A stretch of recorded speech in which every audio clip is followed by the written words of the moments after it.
The following session on CCLE Educator Certification will be presented by Dr. Jackquelyn Veith, who serves as Director of Certification and Accreditation for the CCLE. Please welcome Dr. Veith. Thank you, Pastor Kane.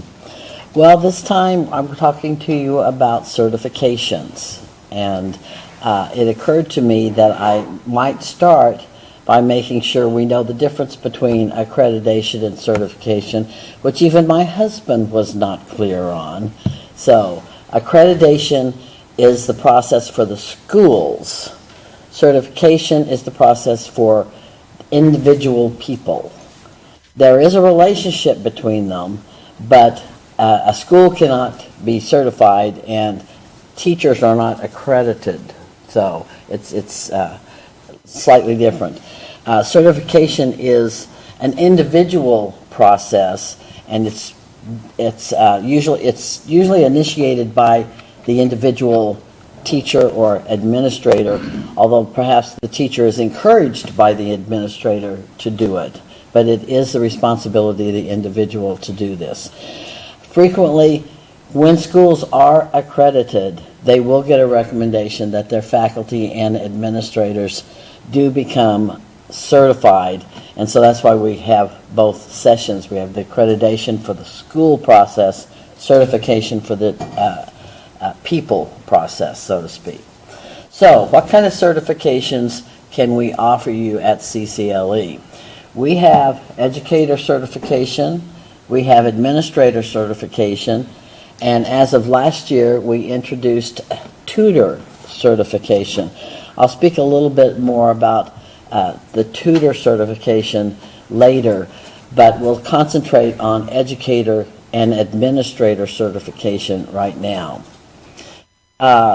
When you are encouraged to start, or if you decide to pursue certification, you have two options on how to do it. You can contact me and say, I'm going to start working on it, and I say, that's wonderful. Let me set up a shared folder, and I send you the link, and then you can just fill it at your leisure as you're working on your application, collecting your documents and such. And then when you're finished with them, you contact me again and say, okay, think I've got everything collected, and then I'll get a certification review team to start looking at your materials. And of course you have to pay the certification fee, or your school does. Sometimes that happens. Or you can just not tell me about it at all and just start working on it, do it yourself, get it all together, and then email me and say, here it is, and we'll say thank you. I'm going to put it in a shared folder, and I'll get your certification review team to evaluate your documents and materials. It's entirely your choice as to whether you want to tell me ahead of time or whether you want to hand it to me already finished. It doesn't make a difference either way. You still have to pay the certification fee, so it's just your choice as to how you do that. When you send me your documents, I do put them in a shared Google Drive folder so that the other members of the certification review team can see them. So it saves a lot of time. So, okay. And as always, you can contact me and ask me, does this document satisfy this particular requirement, or could you give me some suggestions about what I could use for something? I'm always happy to help you. And if you would like to have this PowerPoint, you can email me and ask me for it. So don't worry about that. Okay. I have even read rough drafts of people's essays to help them make sure that they're comfortable and satisfied with what they have done. Just want to be helpful. Okay, so let's talk about the marks. We have marks of a classical Lutheran educator and marks of a classical Lutheran administrator. The good news is we only have 3 marks for the school accreditation. There were 4. This we only have 3. And they're almost identical except for whether you're doing educator or administrator. So the educator demonstrates an understanding of and commitment to Lutheran doctrine, or the administrator demonstrates an understanding of and commitment to Lutheran doctrine. You see, that's what I'm trying to indicate, how they're similar. The educator or administrator understands and is committed to a classical approach to curriculum and educational methodology. The educator or administrator effectively performs all administrative responsibilities in the position in a timely, efficient, and professional manner. Okay, so it's the same process for all, for the administrator, for the educator, and for the special person who gets to claim both hats. Same process. There's an application template, which we call the information page, information form.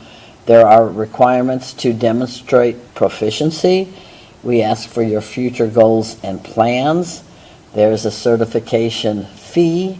It's still remaining at $200 this year. It has not changed in the last 3 years, I believe. It's valid for 10 years, and every April I send you an email along with a form so that you can send me an annual self-report form. And on that self-report form, you're going to refer back to your future goals and plans and tell me which of those you have had any movement on, which have you done anything for. So, for the application template, there's this introduction form, and we're going to ask you your name, your address, your email address, the position you have in a school. If you're a homeschooling parent, that's a position. You just tell us that. It's a little bit more nicely spaced out on the actual form. Then we want to know about your educational background.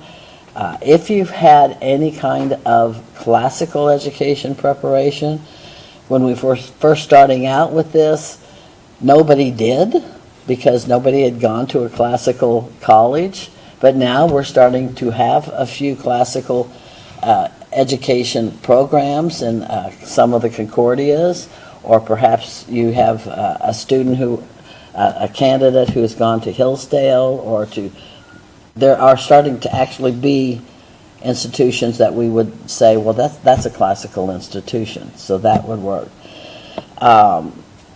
We ask what kind of experiences have shaped your understanding of classical education, and then we ask for a transcript.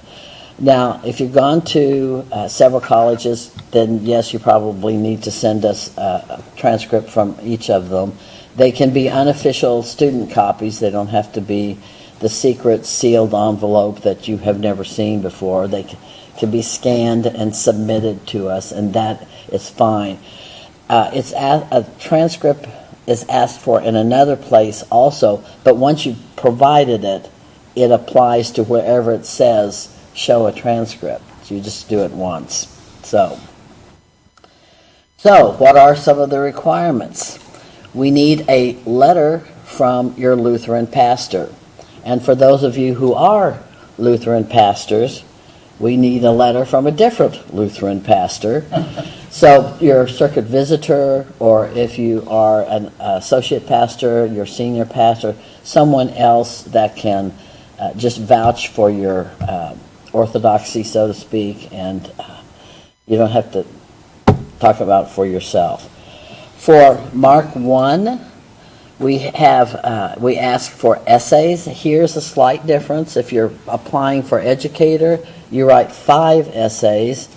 If you're applying for administrator, you write 7, because administrators, they have all this extra time. They can write the more essays. Again, we ask for an educational proficiency. Transcripts that you've already provided will work here. If you've had additional coursework here, equivalencies, the CCLE continuing education units that you earn for going to CCLE conference sessions that have a strong theological component.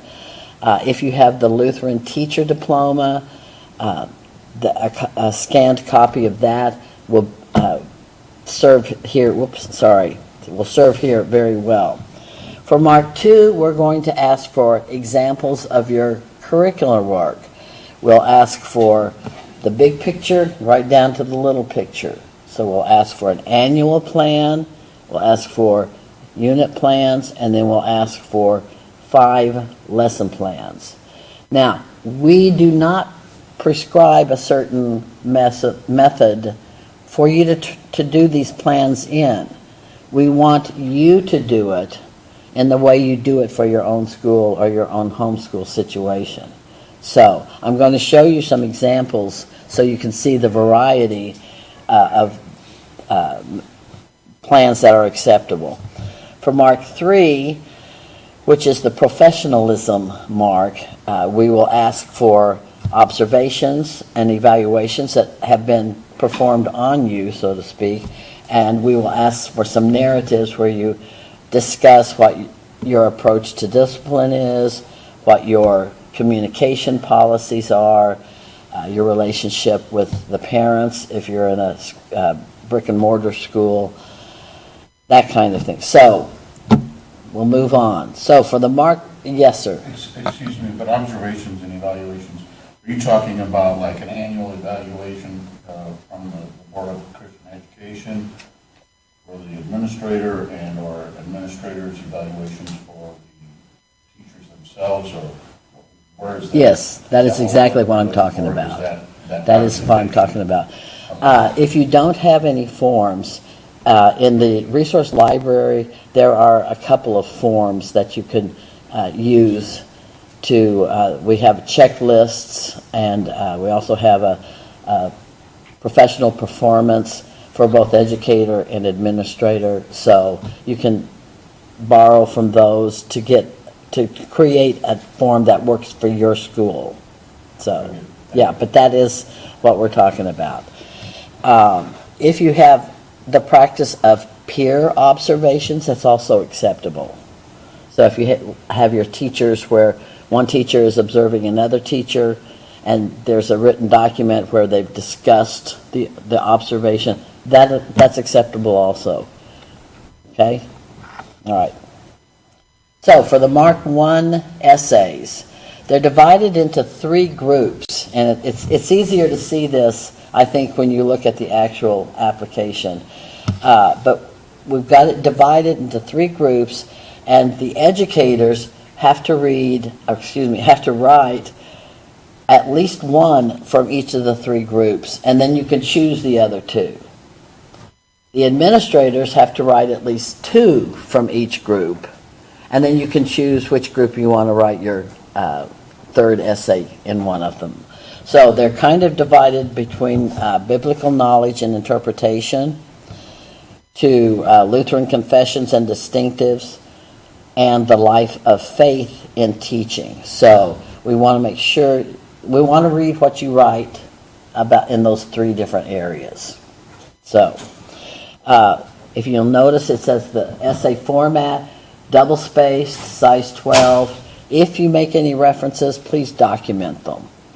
I mean, you don't have to exactly document scripture, but if you are quoting somebody else, please do document them. Yes, sir. Is there any specific font type that you're looking for? No, just please keep it black font and, New Times Roman, Arial, just normal ones for reading, please. No rainbow colors. No special. No special font. No calligraphy. So, and there's not really a limit on. It says 2 pages in length minimum. It's enough. It has to be long enough that it demonstrates you are writing and explaining what your understanding of it is. So if it turns out to be 4 pages, that's okay with the readers. when we have had students coming out of college, sometimes they've submitted a 35-page paper that was their senior thesis, and it had multiple topics covered within that, and we've accepted that. So please put some thought into it, but again, you don't have to write a book about it. You just have to write well enough that yes, she understands, he understands what we're talking about here. Okay, so I just wanted to make a point about that. So again, the three different groups. Again, for the educational proficiency, your college transcripts. If you've gone to a Concordia, that's wonderful. We'll be able to see the theological courses on the transcript. But you may have gone to public school. I went to OU, so I can show you my transcript, but certainly not going to have any Lutheran confessions coursework on it. I don't have a Lutheran teacher diploma because I didn't go to a Concordia. I haven't done the colloquy. But I've been to a lot of CCLE, so I have a lot of CEUs. I've gone to other classical educational conferences or workshops. There's CIRSE, there's Society for Classical Learning. Some districts are very strong about having work practicums or workshops, webinars, anything like that. Just write up a brief narrative describing it, and we will count that. A lot of, almost every CCLE conference, at least 20 of them, are online. We have recordings of sessions. If you want to go back and watch some of those old sessions, the good thing about being classical, the old ones are still just as good. So if you have that, we can accept that as educational proficiency. So it may be an alternative kind of preparation, but that's okay. So we just want to make sure that you're able to express yourself, because as a teacher or administrator, you've got to be able to communicate. So that's what we do for Mark 1. Okay, Mark 2, that's the curriculum work.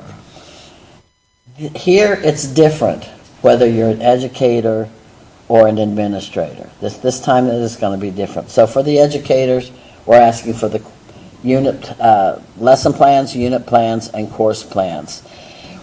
What we're looking for here is for you to show that you have an appropriate use of the trivium pedagogy and methodology and your use of classical resources. So, again, we don't require a specific kind of document. We want whatever you've devised yourself or that your school uses. So, for an annual plan or the course plan, a course syllabus, some, especially upper schools, we'll be using course syllabi, a scope and sequence, a curriculum map. Some people have what is a binder, a curriculum guide, whatever you want to call it, something that you would share with parents to tell them what will their child learn in the course of the 4th grade, in the course of the 5th grade. That's what we're looking. That's how big we're looking there.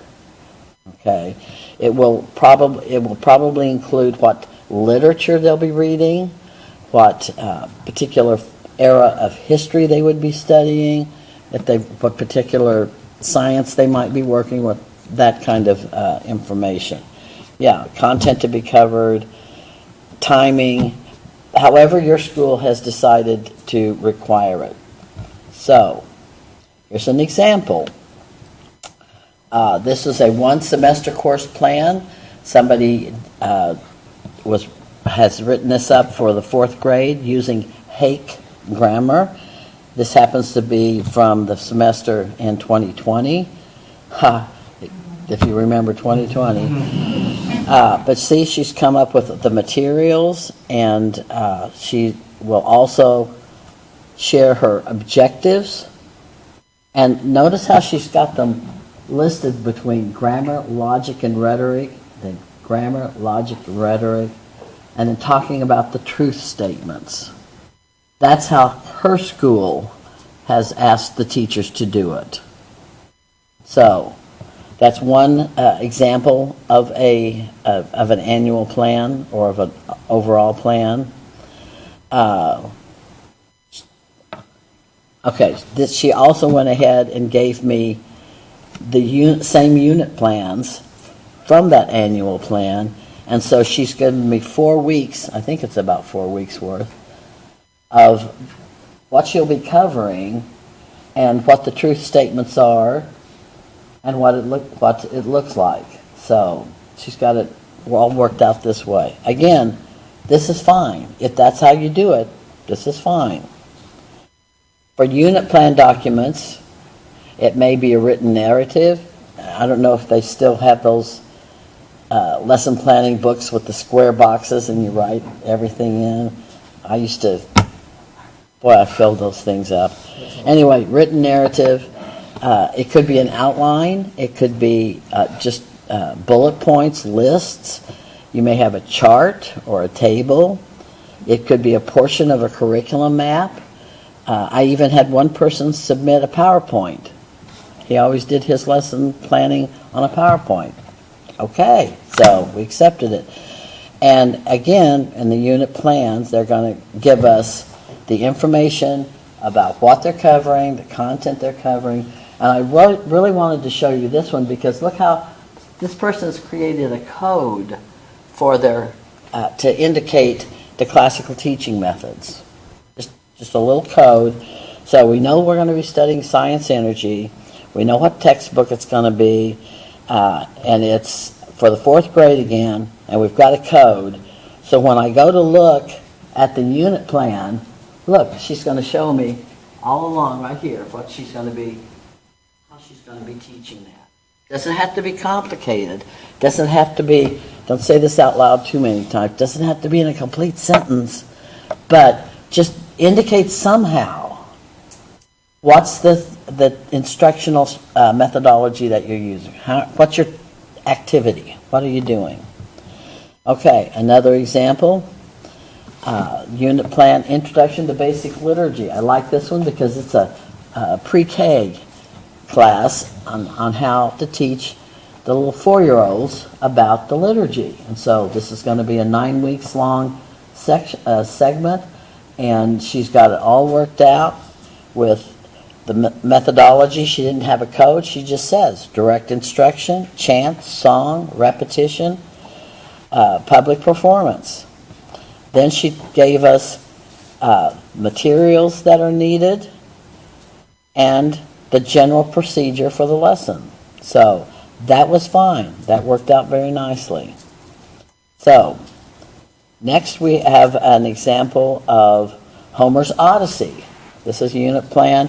Notice this one is 5 weeks. That's taught 2 times a week, so this unit has 10 lessons. And again, I think this one has some, she has her objectives here, and she's going to show me as she's going along for each of the weeks exactly what's going to be covered and what the general expectations of it are. Okay? So, annual, unit, and then lesson. That's the day-to-day one. Okay, now we're getting to lesson plans, and this is the 4th grade Hake grammar again. She has her truth statement, she has her materials, and then she has literally every step of how she will take her students through this lesson. She's got her questions, and again, she's a 4th grade teacher, so she wants to make sure she gets all of her questions asked. So she's got them all written out. I never wrote all my questions out, but I was in high school. So another example of a lesson plan. This is an art teacher. She has her objective. She has the concept, and she has, again, the direct instruction examples broken down into steps. So she's going to get her students through this. She also has this other example of making a replica of a rose window. See how different the variety is for all of these lesson plans? But they work for each of these people. So we want whatever your school has decided works for you. And we're not going to insist that it has to be a certain way. We're just going to ask that you in some way indicate, and it may have to be an additional annotation, but that you some way indicate your classical instructional strategies. So here's another example. I like the way this person has her classical methods. Again, a simple code works fine, works very fine. So phonics, spelling, and writing, that's how this teacher is doing it. So, and again, since this is a lesson plan, she wants to make sure she's got every single step included for all of her students. But at the end of every step, she's just got her little code as to what is her teaching strategy is. Echo, choral reading, repetition, chanting. So that's the curricular work for teachers, for the educators. The administrator curricular work is different. The administrator has to give an overview of the entire school's curricular organization. And that can be in a narrative, it can be in a report, it can be in a book, it can be in a flow chart. Again, however you show parents who come to visit and check out the school, what do you share with them about what their students would be learning? We also ask the administrator to give examples of classical instructional strategies by grade levels with specific examples. So if the administrator knows that the kindergarten teacher and first grade teacher and second grade teacher teach the alphabet by chanting, then that needs to be just in a little brief paragraph about it. We also ask the administrator, how do you support your faculty? I mean, that's the job of the administrator, is to support and to help develop the faculty to develop their strengths. So we ask the administrator to describe how they handle their leadership in that area to prepare their faculty. Again, for Mark 2, the educational proficiency, if you've already provided the classical transcripts, that's done. If you've got CEUs, attendance at anything, the alternative question, I wonder if this slide's in the wrong place. Anyway. Okay, educators and administrators have an essay at the end of Mark 2. Educators, how do you plan to improve your knowledge of classical content, classical philosophy, and classroom praxis? The administrator's essay is at a different angle. What learning experience have shaped you as a classical Lutheran administrator?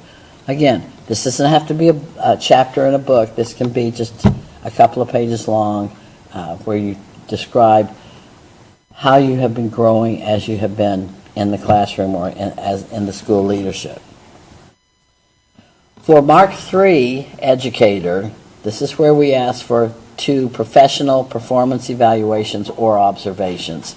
Now, I'm aware that observations and evaluations are 2 different things. We just want to make sure that somebody is checking on you. So, at the observation, which may be more of a formative type of occurrence, or the evaluation, which is more of a summary type of evaluation, type of activity, which is usually done by someone over you, by an administrator or by the school board. That 2 of or a combination. So, your educational portfolio, again, this is where you can have a paragraph. Your approach to discipline, you may need to want to talk about how you support the school disciplinary policies, your approach to grading, and your communication with parents. Another small writing section on how do you plan to grow in student management or classroom management. That's for educator. Administrator, you also can come up with 2 professional performance evaluations. It may include, it says including, but it may be a performance by your faculty of you. If you're familiar with a 360 professional evaluation, it may be evaluation by the school board, certainly, or whatever board is your governing group, or it may be from the parents. You have input from various groups that interact with the administrator.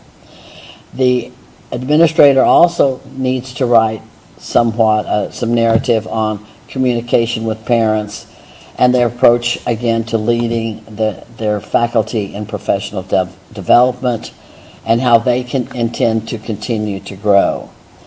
Okay, now, what if you're both administrator and educator? So, we've got it set up so that if you are both, you can do the Mark 1 administrator, Mark 2 educator, Mark 2 administrator, Mark 3 administrator, and you can get both certifications.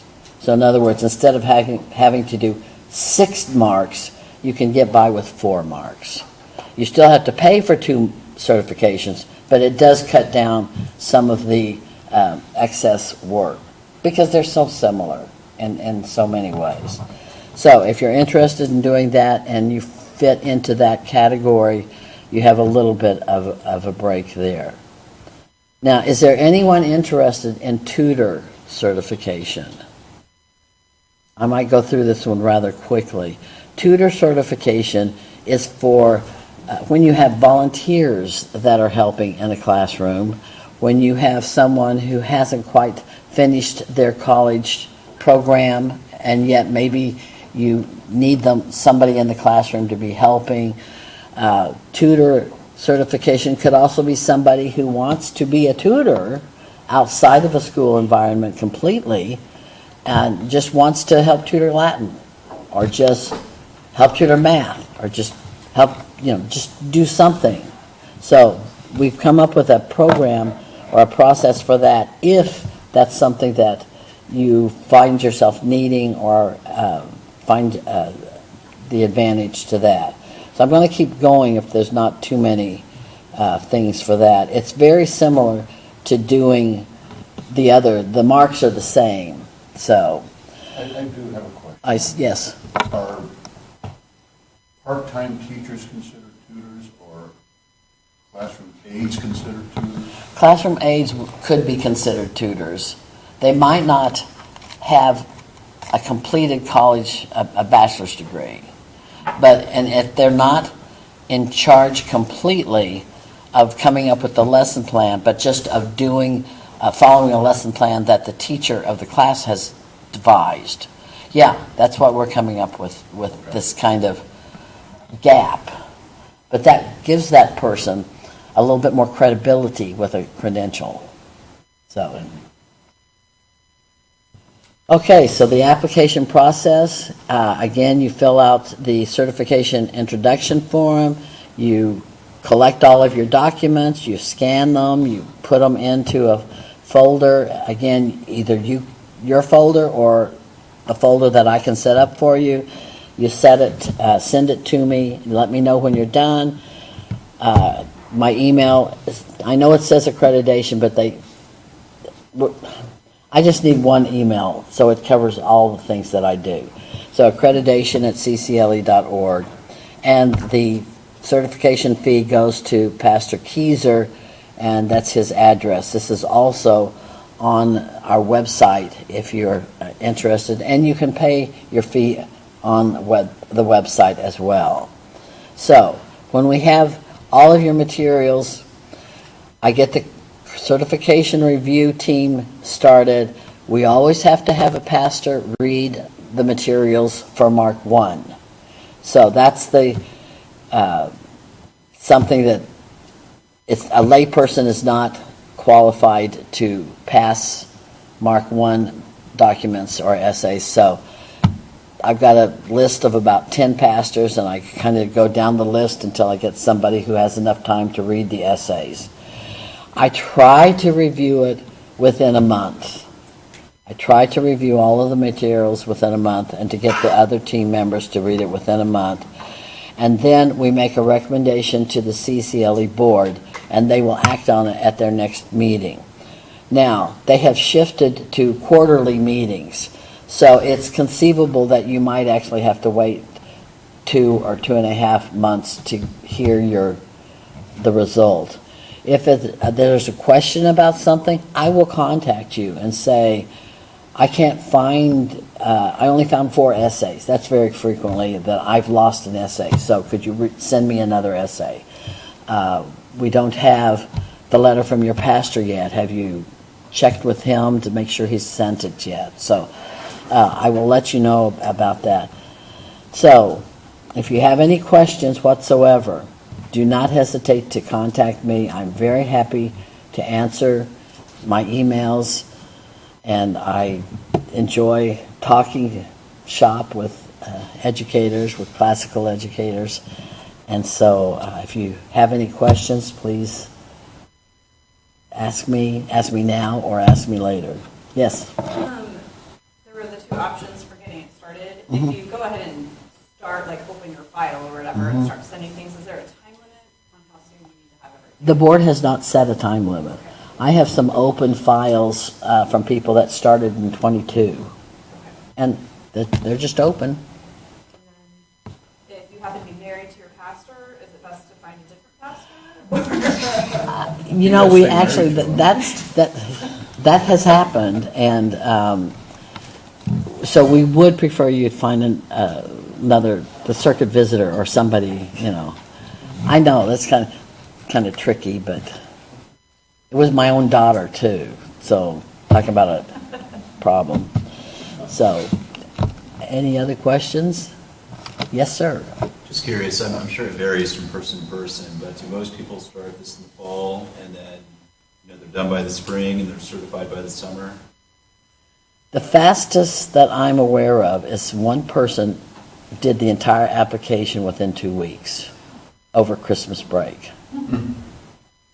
That was a record. So it certainly can be done. Sometimes school boards or the headmaster has said, okay, at the beginning of the school year, our goal is by X date, everyone will have their application in.